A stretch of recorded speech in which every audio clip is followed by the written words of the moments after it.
Lahat ng sangkot dapat managot.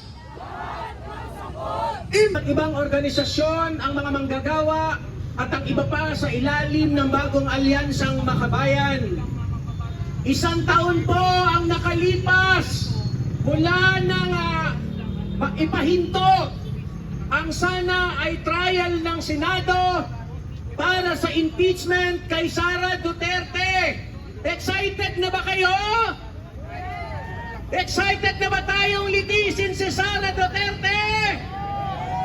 Excited na po tayo! Impeach! Impeach! Impeach Sara now! Lahat ng sangkot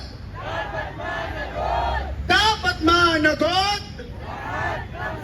Kayahan po namin kayong makiisa, kabataan, kababaihan, manggagawa, migranteng manggagawa, lahat po ng pinagkakaitan ng gobyerno, magkaisa po tayo sumama sa Marso 8 upang itambol at huwag nating pabayaan na palaging nananaig ang kasamaan ni Marcos at Duterte.